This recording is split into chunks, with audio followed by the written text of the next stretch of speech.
assumir mais uma vez esse lugar santo, não é?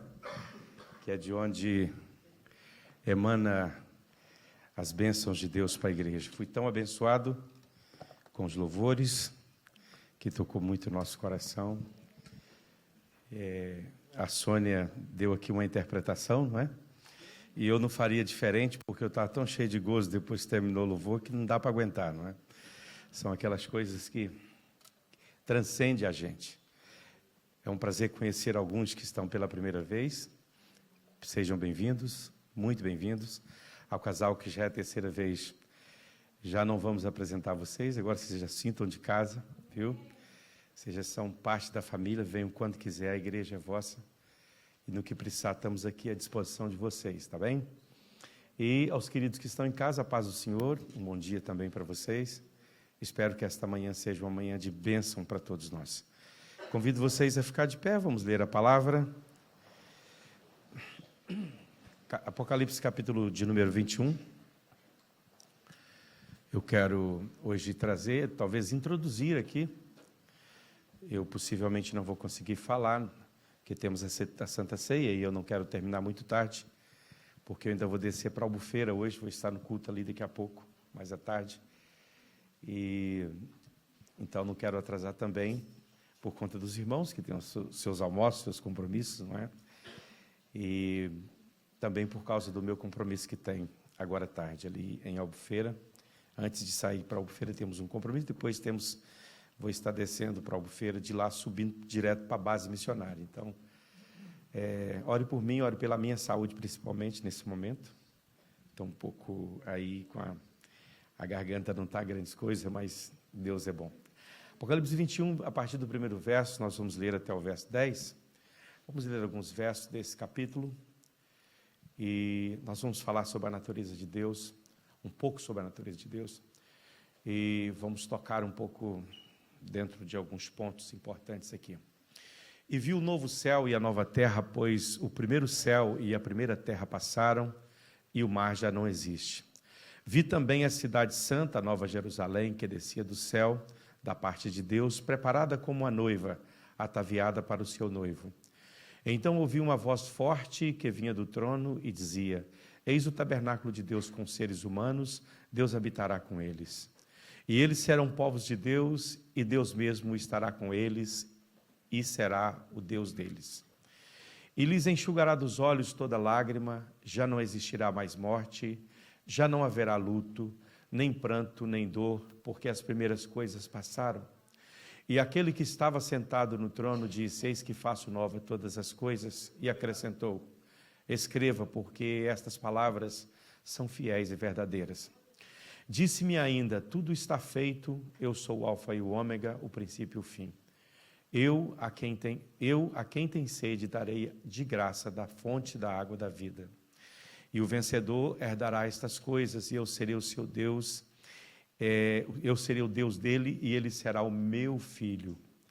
E quanto, porém, aos covardes, aos incrédulos, aos abomináveis, aos assassinos, aos imorais, aos feiticeiros, aos idólatras e a todos os mentirosos, a parte que lhes cabe será no lago que está queimando com fogo e enxofre, a saber, a segunda morte.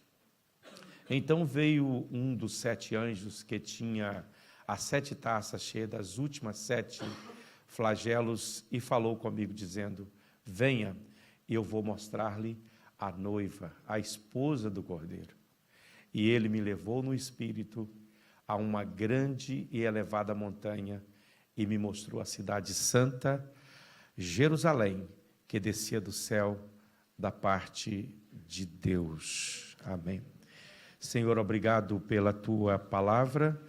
Obrigado, Senhor, por tudo que tu já fizeste aqui nesta manhã. O meu coração transborda e em meu ser, ó Deus eterno, sinto a tua presença, sinto o teu fogo e sei que tu estás aqui e a tua presença está neste lugar, conforme já percebemos, já sentimos aqui. Peço que o teu Espírito Santo envolva esse ambiente, ó Deus, com a manifestação de glória e poder no meio do teu povo. Prepare todo o coração e mente para receber a tua palavra, tire toda a dúvida, toda a incerteza, tudo aquilo que não é de ti, tudo aquilo que não procede do Senhor, que seja removido no teu poder. e que seja trazido pensamentos e corações cativos ao Senhor, para a glória do nome de Jesus. Amém, amém. Queridos, pode sentar, por favor. Nós vamos entrar aqui em um tema que eu precisarei de mais de uma ministração para conseguir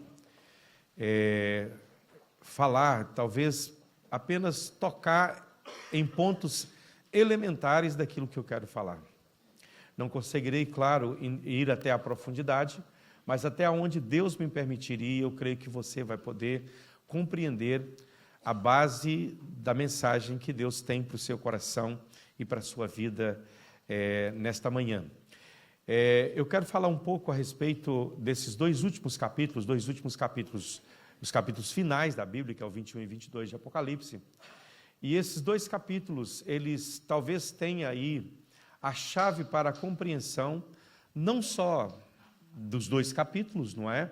Mas como de todo o livro de Apocalipse, e também uma compreensão da razão pela qual Jesus veio a este mundo. Por que ele veio? Por que ele esteve aqui? E por que ele andou entre nós e deixou uma incumbência sobre nós para que fôssemos e pregássemos o Evangelho a toda criatura? Muitas vezes nós vivemos dentro de um sistema religioso onde desconhecemos o fundamento e simplesmente somos levados com a multidão que vão à casa do Senhor, como dizia o salmista, não é? Com a multidão que vai à casa do Senhor, mas cada vez que vai nós sentimos um prazer, uma alegria, mas isso não dura muito.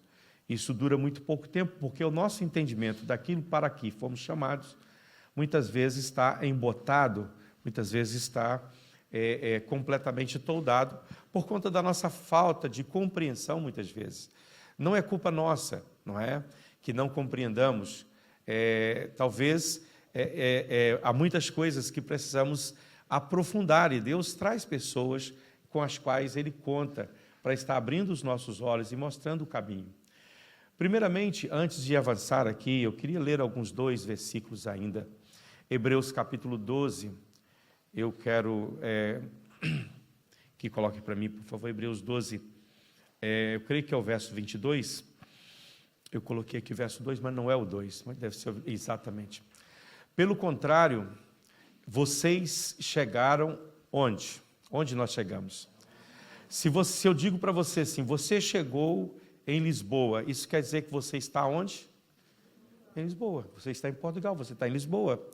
Eu não posso dizer para você, você chegou em Lisboa, mas ainda está no Brasil. Isso é impossível, é ou não é? Então, o escritor aqui está dizendo o quê? Vocês chegaram onde? Ao Monte Sião, à cidade do Deus vivo, a Jerusalém celestial, aos milhares de anjos, vocês chegaram à Assembleia Festiva. Aonde eu estou? Onde eu estou, irmãos? Pastor, eu estou sentadinho na igreja aqui de Sintra, assistindo o culto. Pode ser. Fisicamente você está aqui, mas você tem que entender que espiritualmente você chegou em algum lugar, que hoje você faz parte dele. Você não é estrangeiro na cidade de Deus, você é membro da cidade de Deus, você faz parte da cidade de Deus. Paulo diz que, lá em Efésios capítulo 2, ele diz que Jesus, ele morreu e ressuscitou e se assentou à direita de Deus, e da mesma maneira que nós hoje padecemos e sofremos com ele, também estamos com ele assentado à direita de Deus. Você, como cristão, está sentado aqui, né? Você, como pessoa, está sentado aqui, mas como filho de Deus, você está sentado em um lugar sublime e maravilhoso. O lugar onde você está é um lugar de glória e de bênção. E nós muitas vezes sofremos, a razão do nosso sofrimento é por não perceber isso. Outro texto está em Gálatas capítulo 4, verso 26. Eu quero só ler esse texto, depois já vou entrar aqui falando. Mas a Jerusalém que é de cima, ela é o quê? A Jerusalém que é de cima, ela é o quê? Ela é livre, ela é livre. Amém? Quem é livre aqui nesta manhã? Tem alguém livre aqui? Então, eu disse que você chegou a Jerusalém, você faz parte dela. Então, uma vez que você faz parte dela, você é o quê? Livre. A Jerusalém, que é celeste, ela é livre e ela é nossa mãe. Você quer saber se você tem uma mãe? Você tem Jerusalém, é sua mãe. É ela que te gerou. Amém? Parece que isso está mais complicado, não está? Então, vamos ocupar a primeira parte aqui falando de onde estamos. Aonde você está? A palavra que lemos aqui, os textos complementares, diz que nós chegamos a Jerusalém Celestial. Onde eu estou, então? Na Jerusalém Celestial. E diz também que essa Jerusalém Celestial, ela é do alto. E ela é livre. E ela é mãe de todos nós. Estão entendendo isso aí? Glória a Deus por isso. Agora, isso diz onde estamos, mas não explica muita coisa, é ou não é? Isso diz onde estamos, percebemos onde estamos, mas como chegamos lá? Então, quando você lê esses dois últimos capítulos de Apocalipse, né, você é inclinado a pensar que tudo é no futuro. A nossa projeção sobre a Jerusalém que desce é uma projeção para o futuro. Não, um dia sim eu vou morar lá em Jerusalém. Um dia sim eu vou chegar lá. Ela vai descer do céu. Eu vou fazer parte dela um dia. E nós colocamos tudo isso lá na frente, lá no futuro. Mas o texto diz que nós já chegamos. Mas o texto diz que ela é nossa mãe. E o texto diz que lá é a liberdade. E o texto diz que ela desceu do alto. Complica, não complica? Então, será que de fato essa Jerusalém pertence ao futuro? O que vocês acham? Ela pode ter um aspecto do futuro, né? Mas essas escrituras que acabamos de ler, elas dizem que temos já chegado lá, que temos já chegado neste lugar. Eu sei que isso pertence a algo muito misterioso, parece, mas não é difícil de entender. Vocês vão ver que quando nós entrarmos aqui nos meandros daquilo que quero falar, você vai compreender claramente. Antes de podermos avançar, eu preciso lançar aqui uma alicerce, eu preciso falar a respeito de alguns pontos que são importantes e eu queria que você prestasse bastante atenção. Primeiro, por que esses dois capítulos foram escritos? Já parou para pensar? Esses dois capítulos, ou seja, o livro do Apocalipse todo, ele foi escrito por uma razão. Havia um motivo para se escrever esse livro. Nenhuma escritura da Bíblia Sagrada está ali por um acaso. Quando você lê a Bíblia, você tem que entender que o que está escrito para aviso nosso. O que está escrito para nosso proveito, para o nosso entendimento. Você nunca vai olhar para as escrituras de uma forma leviana mais. Você não pode fazer isso. O que está escrito na Bíblia está escrito para nosso aviso e para nossa instrução, para o conhecimento daqueles que vão tomá-la como leitura e como base de fé e prática. Amém? Então, primeiro vamos lançar os alicerces aqui, dizendo a razão pela qual o livro de Apocalipse foi escrito, em que tempo, em que momento e por quê. Primeiramente, nós devemos entender que quando o livro de Apocalipse foi escrito, a igreja de Deus estava sofrendo uma grande perseguição. O Império Romano estava perseguindo e matando os cristãos. Os cristãos estavam sendo perseguidos em todos os lugares. Ok? Estão aí, irmãos? Então, isto foi escrito num tempo em que os cristãos estavam passando por uma perseguição muito severa. Não é? A grande onda de perseguição dos cristãos estavam em marcha. Muitos cristãos estavam perdendo as suas vidas. Não foram milhares de cristãos, foram milhões de cristãos. Né? Foram muitos cristãos que perderam a sua vida durante toda a perseguição do Império Romano. O cristianismo estava sendo submetido a uma oposição muito forte no mundo. Havia uma oposição contra a fé cristã, contra a igreja cristã, e os cristãos eram culpados de tudo.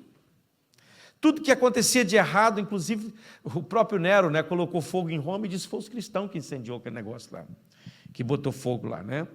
Então, e os cristãos, por conta da perseguição, e isso é natural, quando nós enfrentamos perseguições e dificuldades, a nossa tendência é repensar aonde estamos e o que estamos fazendo. É ou não é? Eu sou um cristão, agora como cristão eu estou sofrendo desse jeito? Como é que é isso? Então, muitos cristãos, naquele tempo, estavam desistindo da sua fé. Estavam apostatando e afastando e cedendo à pressão do império para abandonar a sua caminhada com o Senhor. Né? E como você sabe muito bem, o próprio João, que é o escritor desse livro, ele estava na ilha de Patmos preso por conta do testemunho do Senhor. Ele vai falar, eu, João, me encontrava na ilha de Patmos, né, em exílio por conta do testemunho do Senhor. Então, havia uma perseguição severa. Então, este é o primeiro fato, não é, que faz o pano de fundo histórico daquilo que vem a ser o livro de Apocalipse. Mas se nós olharmos, isso é uma realidade no nosso tempo também, sim ou não? Enquanto nós estamos aqui cultuando, irmãos nossos estão sendo mortos, presos e perseguidos aí fora. Há muitas notícias que chegam de vários países, dando conta de cristãos e igrejas inteiras sendo queimadas. Cristãos sendo mortos de formas mais cruéis e bárbaras que vocês podem pensar. E fora essa perseguição externa que estamos falando, existe a perseguição ideológica, que talvez ela seja mais cruel e mais mortífera do que até a perseguição física. A perseguição física nos causa horror, porque toca-nos o físico. Mas a perseguição ideológica, a tentativa de subverter a fé e a moral cristã, é algo terrível, é pior que o Holocausto. É uma matança que não tem tamanho. Onde não perdoa ninguém, crianças, adolescentes, jovens e, por que não dizer, pessoas de meia idade até velhos. Quantas pessoas estão cedendo à pressão dessa grande perseguição, estão abandonando a sua fé, estão repensando a sua fé, estão dizendo a coisa não é bem assim, pode ser diferente. Deus é tolerante, Deus é um Deus tolerante em relação a isso, em relação àquilo, nós também temos que ser tolerantes. Estão aí, irmãos? Se esse livro foi escrito para um tempo de perseguição e nós vivemos no momento de perseguição, logo o livro de Apocalipse é para nós. Logo, esses 2 capítulos são também para nós, sim ou não? Ele se refere a nós. João está aqui trazendo uma esperança para o coração desses irmãos perseguidos, tentando trazê-los de volta a uma fé consciente, a uma fé madura e uma fé que não olha para esse mundo, mas olha para a eternidade. Deixa eu te dizer, irmãos, não é possível ter o melhor dos 2 mundos. Não é possível você ter o melhor deste mundo e o melhor da eternidade. Jesus falou que quem ganha aqui, perde lá. Quem perde lá, ganha aqui. Então, quem perde aqui, ganha lá. Quem ganha aqui, perde lá. Não tem como ter o melhor dos 2 mundos. E é isso que o cristão hoje está querendo. O melhor dos 2 mundos. Eu quero viver uma vida bem aqui e também quero marchar para a eternidade. Fazer as 2 coisas ao mesmo tempo. A Bíblia diz que aquele que quer viver piamente em Cristo Jesus neste mundo, vai acontecer o que com ele? Vai padecer perseguição. Então não tem como você ser um cristão piedoso e não sofrer a afronta de Satanás. O diabo não está preocupado sobre o quantas vezes você vai à igreja, sobre o quantos capítulos você leu da Bíblia. Ele não está preocupado se você é dizimista ou não. Ele está preocupado se você entendeu o seu chamado e o propósito de Deus para a sua vida, e Cristo está sendo formado em você por meio da ação do Espírito Santo, e você está sendo transformado numa nova criatura. Isso sim incomoda ele, isso sim faz com que ele seja um opositor seu. Por isso que Paulo acrescentou a palavra piedade, aquele que quer viver piamente em Cristo Jesus, enfrentará a perseguição. Se você não quer perseguição, viva normal, vive tranquilo, uma vida medíocre, leva a coisa mais ou menos, não busque muito a Deus, aceite a proposta de Faraó. O que Faraó disse para Moisés? Olha, podem ir, mas não vão muito longe. Essa é a proposta do diabo. Pode ir, não tem problema, você pode ir para a igreja, você pode fazer isso, mas olha, não infiltra muito, não entra muito nesse negócio, não vá muito nesse negócio de fé. Irmãos, nem pensar. Se é para ir aonde o Senhor quer que estejamos. Se é para estar aonde o Senhor quer que estejamos. Então, veja bem, não podemos ficar a meio caminho, nós precisamos avançar para aquilo que Deus tem para nós. Então, a perseguição, ela é parceira de todo aquele que decide caminhar bem com o Senhor. Esse é o Evangelho, irmão, sinto muito. Eu não posso dizer outra coisa, você não pode ter o melhor dos 2 mundos. Se você for aceito neste mundo, você não é aceito lá. Se você não é aceito aqui, você é aceito lá. Quando somos rejeitados, Deus nos acolhe. Quando somos abraçados, não precisa que Ele nos acolha. Nós já encontramos o nosso consolo, já encontramos o nosso conforto. Mas o evangelho que se prega nas igrejas hoje é diferente. É um evangelho que diz, não, venha como você está, fique como você está, o que Deus quer é o teu coração. E fique tudo bem.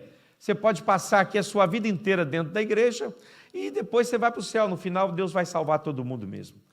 Agora, você precisa saber que Deus executa juízo e justiça na terra. Ele é o juízo de toda a terra e Ele executa a justiça. O Deus que é o Deus de amor, Ele é um Deus de juízo também. Amém? A segunda coisa que enquadra aqui esse texto, e que enquadra principalmente o livro de Apocalipse, é o seguinte, é o que João vai falar a respeito do primeiro amor, não é? Ele foi escrito num tempo onde as igrejas estavam perdendo o seu primeiro amor. Então, o livro do Apocalipse, quando João escreveu, os crentes estavam retrocedendo. Leia a carta que Jesus mandou para a igreja de Efésios.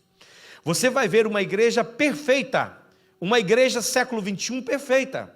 Vocês querem ler? Coloca aí capítulo 2 do livro de Apocalipse, vamos ler a partir do primeiro.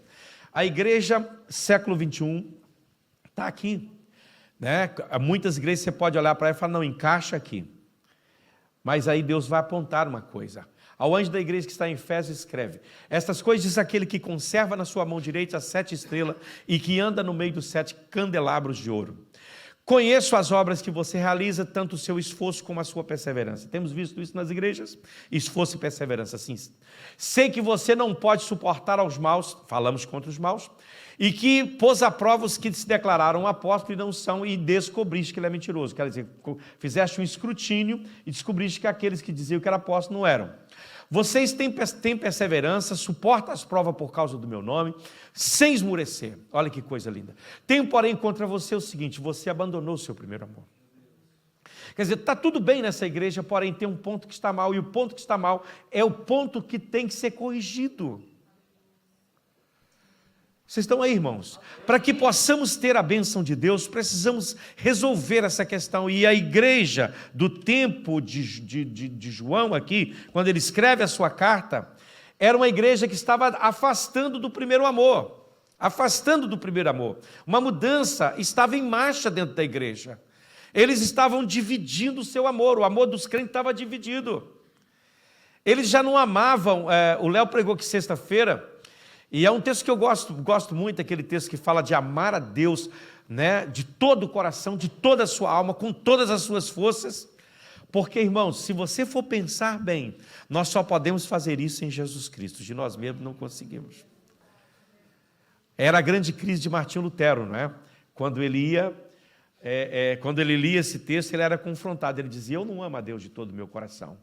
Eu não amo Ele com todas as minhas forças, eu divido as minhas forças com tanta coisa, o meu coração com tantas coisas, eu divido os meus pensamentos com tanta coisa, então eu não posso cumprir isso aqui. E é claro que ninguém pode cumprir isso aqui. Nós dependemos do grande amor de Jesus sobre nós e de estarmos nele para cumprirmos, para amarmos a Deus de todo o nosso coração. Amém? Então, os primeiros capítulos deste livro mostram-nos que a mudança estava acontecendo. O primeiro amor, a primeira vida, a primeira glória estava sendo retida. E os crentes estavam vivendo uma fé tranquila, normal, porém uma fé dividida, uma fé que apoiava em 2 pontos, em 2 mundos. A gente amava Deus, mas amava também o mundo, não é? Mas a Bíblia vai dizer claramente que quando você ama a Deus, o amor de Deus, quando você ama o mundo, o amor de Deus não está em você. João vai dizer, não ameis o mundo e nem o que no mundo há, porque tudo que há no mundo, a concupiscência da carne, a concupiscência da vida e a soberba dos olhos e a concupiscência da vida, não é do Pai, mas do mundo. O mundo passa com todas as suas concupiscências, mas aquele que faz a vontade de Deus permanece para sempre. Então, o amor de Deus, o amor pelo Senhor tem que estar acima de tudo em nossas vidas. Ele se amou por Jesus, ele não pode ser um amor dividido. Jesus tem que estar em primeiro lugar no nosso coração, em primeiro lugar na nossa casa, em primeiro lugar no nosso casamento, em primeiro lugar na nossa família. Ele tem que tomar, aleluia, o primeiro lugar. Ele é preeminente, ele tem que estar em primeiro lugar em nossas vidas. Amém? A terceira coisa que estava acontecendo nesse tempo e que levou João a escrever era o surgimento de falsos ensinamentos. Falsos ensinadores e falsos mestres haviam surgido na igreja para ensinar o povo. Hoje, irmão, se você for para a internet, você vai ter tanta coisa a respeito de Apocalipse, a respeito do fim do tempo, a respeito da grande tribulação, a respeito de tantas coisas. Se tem um livro judiado na Bíblia, é o livro de Apocalipse. Ele é muito judiado. Há muitas interpretações diferentes desse livro. Eu não sei se podemos dar um número exato de quantas interpretações diferentes temos do Apocalipse, e isso é uma loucura. Você vai ver pessoas defendendo uma coisa, há muitos que defendem que o milênio já passou, e que nós estamos vivendo, nem sei aonde, porque se o milênio passou, não é? Então, nem sei aonde estamos. Acho que já passamos para lá do que a Bíblia revelou, estamos fora da revelação já. Mas o certo é que há tanta tolice, tanta gente seguindo tolice. Eu recebo tantos vídeos, recebo tantas coisas que pessoas falam a respeito de Apocalipse, de interpretações desse livro, que não vale a pena nem mencionar aqui. Agora, isso tem causado uma confusão na mente das pessoas. E as pessoas estão ocupadas com detalhes tão insignificantes, e esse é o interesse de Satanás, não é? Se Jesus vai vir antes da grande tribulação, se vai vir depois, se ele vai vir no meio, se ele vai vir antes do milênio ou depois do milênio, quando ele vai vir. E nós devemos nos preocupar em ter a natureza de Deus em nós, em vivermos a vida de Deus em nós, em caminharmos com Deus enquanto estamos aqui, em fazermos o melhor para o Senhor enquanto Ele nos dá a oportunidade de fazê-lo. Há pessoas que estão armazenando alimentos e guardando, porque vai vir um tempo de fome. Irmão, se a fome descer sobre a terra, o alimento que você guardar não vai dar nem para o primeiro mês. E depois, se ficarem sabendo que você guardou o alimento, eles vão invadir sua casa. Ah, o fulano tem um estoque lá na casa dele, vamos lá. Só se você for para o meio do deserto, sei lá para onde, não é? Mas mesmo assim alguém vai estar lá esperando alguma coisa para dividir o seu pão, não é? Que venha, os tempos difíceis vão vir e pronto, e qual é o problema? A gente não é desse mundo mesmo. Aonde nós estamos? De onde somos? De onde nós somos? O que eu falei aqui no começo? Nós somos da Jerusalém Celestial, né? Nós somos lá de cima, amém? Então, esses falsos ensinadores, né, segundo Judas, verso 3, eles vêm para trazer confusão à fé, e nós temos que combater pela fé que uma vez o Senhor nos concedeu. O Senhor nos concedeu uma fé, e nós temos que defender essa fé, mantendo-nos firmes do Senhor. Amém? Então, essa é uma condição que existia no tempo de João e que existe hoje. Hoje nós temos que combater pela fé. Acho que o pastor Paulo colocou a meditação essa semana, não sei se sobre Judas, né? No verso 3, falando sobre a batalha da fé, é se batalhar pela fé que de uma vez por todas foi nos entregue. Ou seja, não vai ser entregue de novo. Já foi entregue, já foi nos dado. Essa fé, aleluia, firme no Senhor, ela não pode ser abalada. Você tem que combater por esta fé. Amém? Mas muitos falsos profetas, muitos falsos mestres estão levando o povo de Deus à confusão hoje. Há muita gente confusa, com medo, trancado nas suas casas, amontoando coisas desta vida, pensando que a nossa vida, ela termina aqui. Não, irmãos, nós temos uma eternidade para desfrutar, nós temos vida eterna. Quando terminar aqui, aleluia, e isso é maravilhoso, o dia que terminar aqui, começa um tempo que não termina, e é lá que temos que pôr os nossos olhos, não é aqui. Aqui é sofrimento, é dor, é dificuldade, é aperto, é muitas vezes não ter, mas lá não haverá. O que lemos aqui? Lá não vai haver tristeza, não vai haver dor, não vai haver separação, não vai haver lágrimas, não vai haver isso, não vai haver aquilo. Nós temos que crer nessas verdades. Aleluia!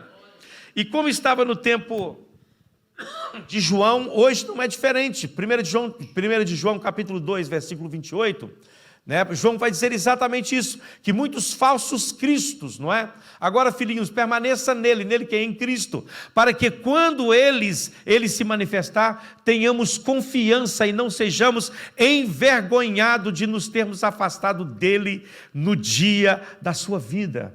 Permaneça nele. Permaneça no Senhor, amém? Viva no Senhor, viva para o Senhor, cada dia na sua caminhada. Agora, observe uma coisa aqui importante. Esse livro, ele foi escrito num tempo em que o juízo sobre este mundo estava começando. Deus começou a trazer juízo sobre este mundo, por conta de quê? Por conta da rejeição de Cristo. Jesus veio como verbo de Deus a este mundo, os homens mataram-no, ele foi crucificado, foi sepultado, ressuscitou ao terceiro dia, colocou a igreja como sua representante aqui neste mundo. Por conta da rejeição de Cristo, o mundo entrou em juízo. O juízo de Deus no mundo não começou agora, esses dias, né? Talvez o peso do juízo de Deus vai cair no período da grande tribulação, mas nesse momento o mundo está debaixo do juízo de Deus, por conta de ter rejeitado o Filho de Deus. Agora, você que aceitou o Filho de Deus, o que aconteceu com você? A Bíblia diz que todo aquele que creu, recebeu o direito de ser o quê? De ser filho, ser chamado filho de Deus, a saber, aqueles que acreditam no nome do Senhor. Então, há um juízo que está sobre a terra, mas esse juízo não está sobre você, porque você creu em Cristo. Você creu no Senhor. Amém? Mesmo que você vá passar por tudo isso, mas você vai passar com esperança. Você vai passar com esperança, olhando sempre para Cristo, olhando sempre para Jesus, o autor e o consumador da nossa fé. Então, quando você viver um momento de dor, de sofrimento, lembre-se de uma coisa: você pertence a Jesus. E Ele cuida de você, e Ele cuida de cada detalhe da sua vida, sim ou não? Aleluia! Bendito seja o nome do Senhor. O juízo sobre este mundo começou em Jerusalém, quando a cidade de Jerusalém foi destruída. E, se você observar, o Império Romano, que destruiu, né, Jerusalém, que matou tantas pessoas de uma forma tão atroz, mais à frente ele vai ser destruído também. E a história conta que os ricos de Roma viviam pelas ruas pedindo e mendigando por um pedaço de pão. Tamanha foi a destruição daquela grande cidade, né? Está descrito em Apocalipse também, com referência lá à Babilônia, né? Não vou entrar no mérito disso, mas a destruição veio sobre Roma. E as pessoas dizem que vai levantar um novo Império Romano. Eu acredito que esse já caiu e não vai existir mais. Né? Vai haver perseguição, vai vir o anticristo, vai vir muitas coisas, mas o Império Romano que foi destruído, ele foi destruído e será para sempre. A Bíblia diz isso em Apocalipse, não é? Então, o que nós temos aqui? Nós temos condição de sofrimento e corrupção, nós temos perda da glória, nós temos o declínio do primeiro amor do povo do Senhor, nós temos um estado de falsidade, de fraqueza espiritual. Quando essas coisas culminam e misturam, nós estamos vivendo num cenário apocalíptico. Nós estamos vivendo num cenário onde tem que entrar em ação em nós um pensamento de fé e de confiança em Deus, que olha para a eternidade e que se reporta para a eternidade. Nós não somos deste mundo, estamos aqui, mas não pertencemos a este mundo. Essa deve ser a nossa consciência. Se os cristãos olhassem mais para a eternidade e menos para agora, nós viveríamos uma vida mais tranquila e mais feliz. Aleluia! Então, quando as coisas estavam nesse contexto que eu estou explicando aqui, né, e são assim no nosso tempo, a Jerusalém era apresentada. A Jerusalém foi apresentada dentro de um contexto de destruição, dentro de um contexto de desesperança. E o nosso contexto hoje não é um contexto de esperança. Alguém espera melhoria, alguém espera alguma coisa melhorar neste mundo? Que as coisas vão caminhar por algum rumo? Não, vai chegar um Salvador da pátria e vai mudar a situação. Os portugueses vão agora às urnas tentar eleger o seu primeiro-ministro. E todo o Congresso, parece, não é? Agora, acha que isso vai ter alguma mudança que seja perceptível?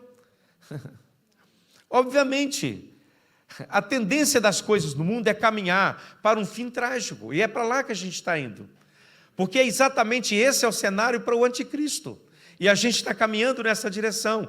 Agora, para quem teme o nome do Senhor, aleluia, salvação nascerá, diz lá o profeta: para vós que temeis o meu nome, aleluia, nascerá o sol da justiça, e salvação você trará debaixo das suas asas, vocês correrão e saltarão como bezerro no cevadouro, porque há uma esperança no coração, e essa esperança não pode ser malograda de maneira nenhuma.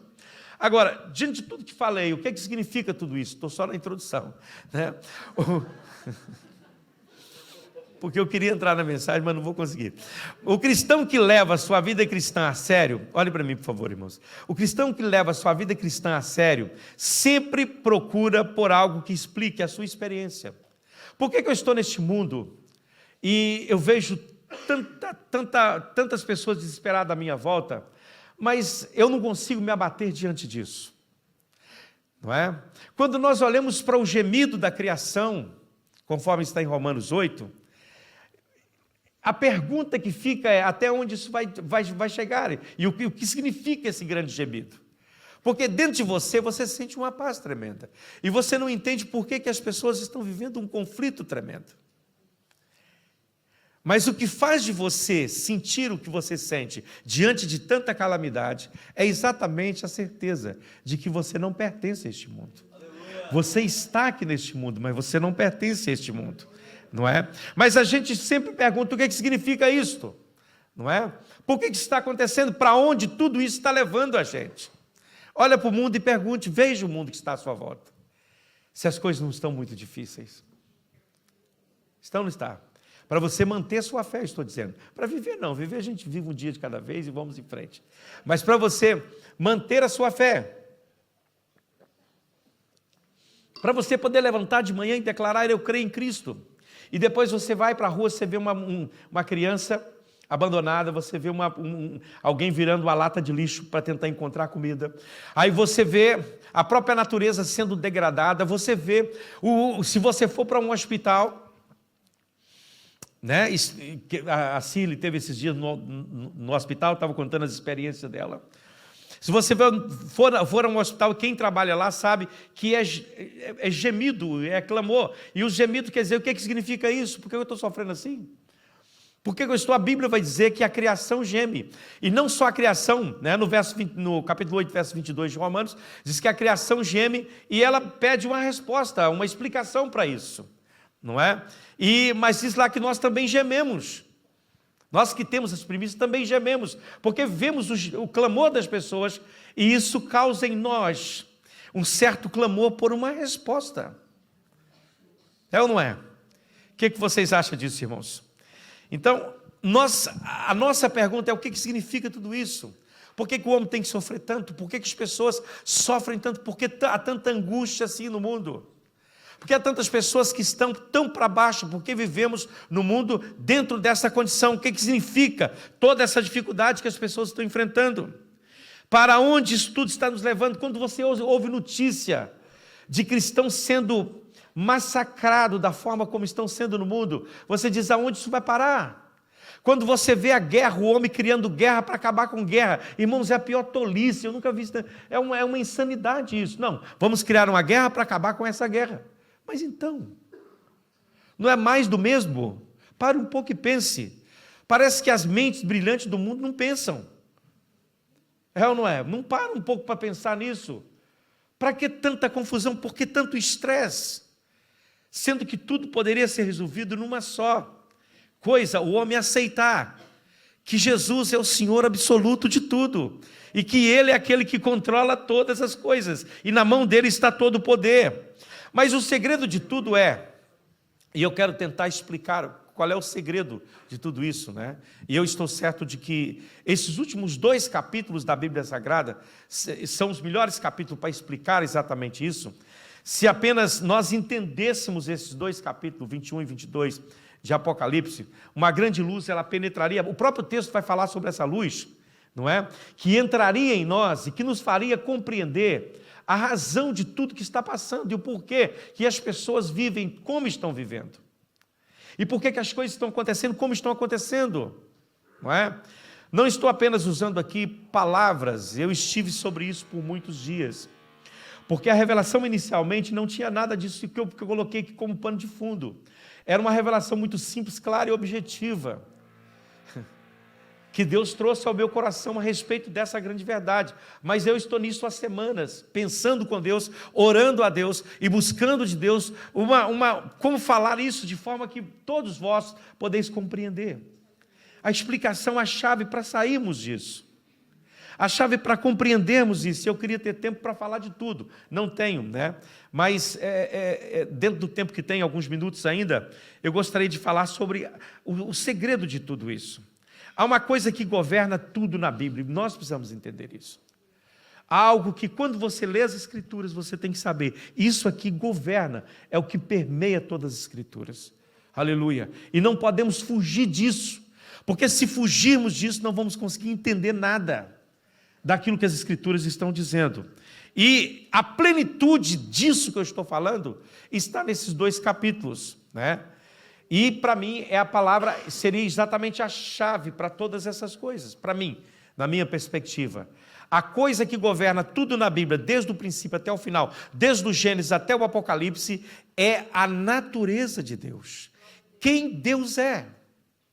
Quem Deus é. Você quer entender o que Deus está falando em qualquer parte da história? Primeiro entenda quem Ele é.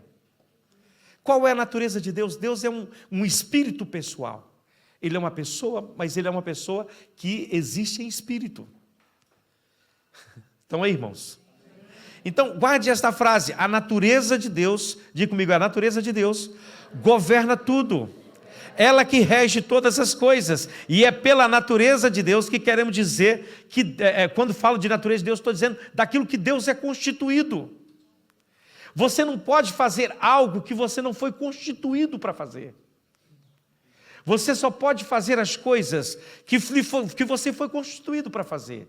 Deus é espírito, e tudo que Deus vai fazer tem que ter contornos espirituais. Não pode fugir disso, minha gente. E tudo que Deus fala, é claro, a Bíblia vai ter muitas coisas e simbolismo que estão lá para a gente entender. Que os teólogos usam uma figura de linguagem chamada antropomorfismo. É quando você utiliza algo que está além da substância espiritual para explicar uma substância espiritual. Você utiliza a matéria para explicar aquilo que é espiritual. Quando você fala de porta da cidade, de rua da cidade, não quer dizer necessariamente que haja uma rua na cidade. Não quer dizer que haja uma porta na cidade. Está usando uma figura de linguagem para que você possa entender o que Deus está transmitindo para você e o significado daquilo. Quando a Bíblia diz que há muros, eu preciso entender o que muros são esses. O que o muro quer dizer, o que o muro representa para nós. A Bíblia diz que há um rio, há uma rua, eu preciso entender isso. É uma figura de linguagem que vai me reportar para aquilo que Deus quer me ensinar. E quando nós tiramos isso do contexto e tentamos aplicar a nossa natureza, aquilo que deveria ser a natureza de Deus, nós baralhamos completamente todas as coisas e não entendemos. E a dificuldade de tudo isso, vou dizer para vocês, vai mexer com muitos hinos nossos. Porque há pessoas que estão sonhando com a coroa, de verdade. Está sonhando em morar numa cidade de ouro, e rua, e não sei o quê, está sonhando com isso. E ainda, pronto, eu não quero entrar no negócio dos hinos, que isso é do departamento de louvor, né? Agora, não importa o que você faça nessa vida, você não pode fazer nada contrário àquilo que você nasceu para fazer. Agora, Deus nunca vai fazer nada que é contrário à natureza dele. Vocês estão entendendo o que eu estou dizendo? Está difícil. Deus só vai fazer coisas espirituais porque Ele é espírito. A natureza de Deus é uma natureza espiritual, e tudo que vir aí tem que vir nesses termos. Não pode ser agregado em outros termos. Amém?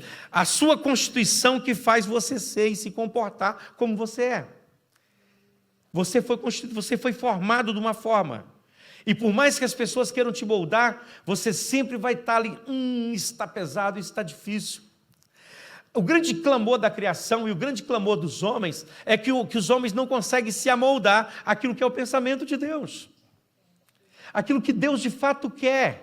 Porque se nós entendêssemos o padrão de Deus para as coisas, tudo ficaria muito fácil. A gente não viveria pensando em nós, pensávamos sempre nele. Se ele está fazendo, ele sabe o que está fazendo, e será sempre para a glória dele. Ele vai fazer, seja o que for em mim, e para mim, para a glória dele. Mesmo que eu não entenda, mesmo que esteja me causando dor. Mas eu sei que Deus, em algum momento, em alguma forma, de alguma maneira, Ele está sendo glorificado nisso. Eu não consigo entender, mas Ele está sendo glorificado. Aleluia. A natureza de Deus é como Deus olha para tudo.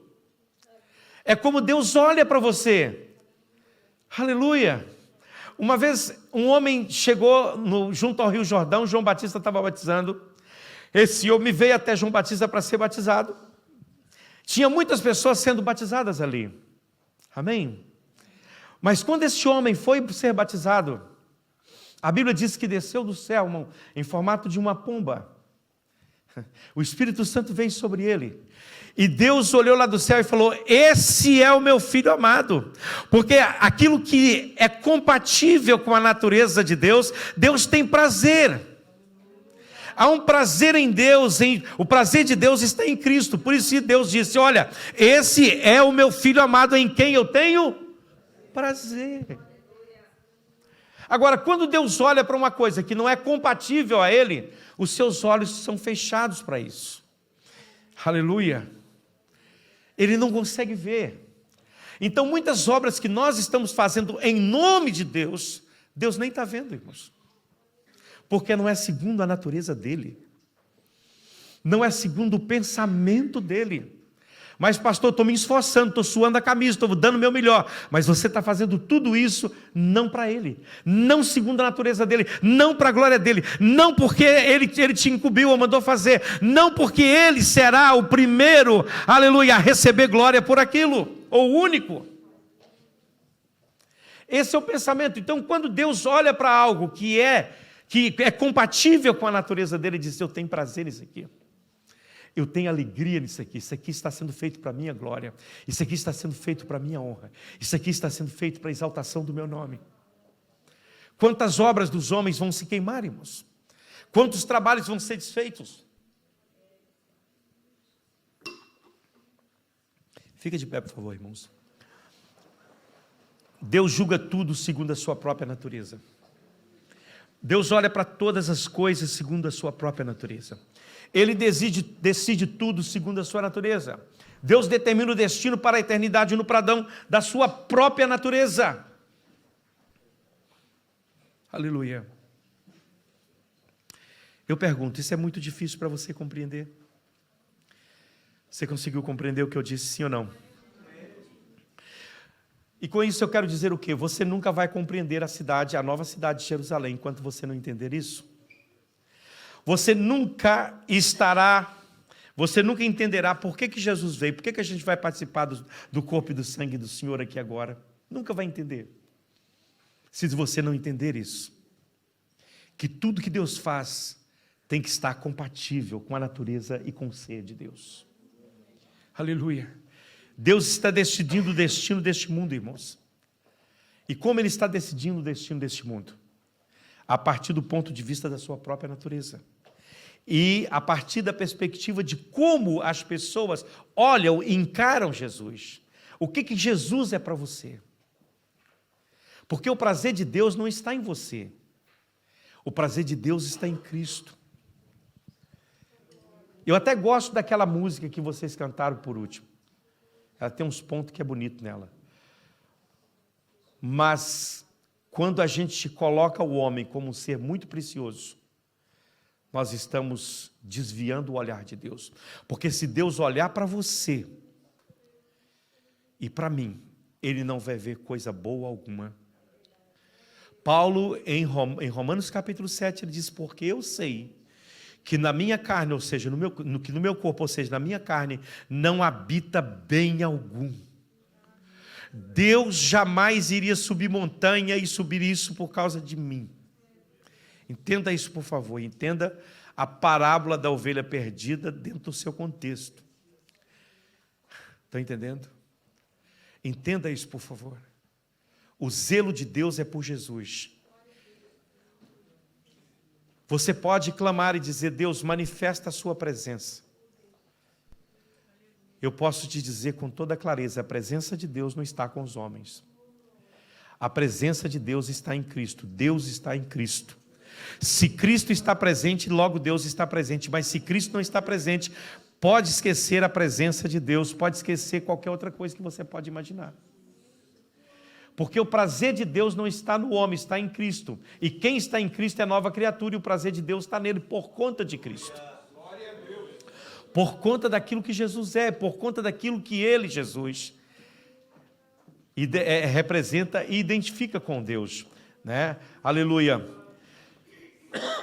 E é dentro disso, irmãos, que nós vamos pensar na nossa próxima, quando nós voltarmos aqui para continuarmos essa mensagem, a falarmos a respeito desta cidade. Eu vou entrar em alguns pontos desta cidade. Vou falar do muro, vou falar da rua. A gente no nossozinho diz ruas, e a Bíblia nunca falou de ruas. Não há pluralismo na questão dessa cidade, entenda isso, viu? Não há nada que está no plural, tudo está no singular. É uma rua, é um rio, é uma árvore, é um muro, é uma cidade. Se vamos tomar tudo segundo a natureza de Deus, então temos que entender que Deus está nos falando espiritualmente aqui. E quando Ele fala de uma coisa, e quando Ele traz tudo para dentro de uma única coisa, Ele está falando-nos de unidade. Deus está falando de algo que é próprio dEle. Aleluia. É Pai, Filho e Espírito Santo, mas são um. Amém? A igreja é composta por muitas pessoas com talentos diferentes, mas somos todos um. Então, quando você canta Ruas de Ouro, você está cantando pensando numa cidade aqui da terra. Essa cidade não é uma cidade segundo os modelos da terra. Até a árvore que cresce dos dois lados, ela é uma só. Lá diz, lá vai estar a árvore da vida. A árvore da vida. De um lado e do outro do rio está a árvore. A árvore, não está no plural. O rio, a rua. Mas a gente vai entrar nos meandros disso depois. A Bíblia ela começa com o fato de Deus, com aquilo que Deus fez. No princípio, criou Deus os céus e a terra. E a Bíblia termina com a natureza de Deus, mostrando as coisas como que são, dentro do modelo e dos padrões de Deus. Amém? Louvado seja o nome do Senhor. E esta é a verdadeira expressão da mente e da natureza de Deus. E essa expressão da mente e natureza de Deus nos é apresentada aqui nesses 2 capítulos em forma de um jardim e de uma cidade. E a gente vai rodear essa cidade, vamos falar dela. Vamos tentar entrar nos meandros dessa cidade. E eu vou te levar para lá, para morar comigo lá, viu? Em nome de Jesus. Amém? Vou te levar não, você vai comigo, caminhando junto comigo para lá. Quem nos levará é Cristo, né? Sempre Ele.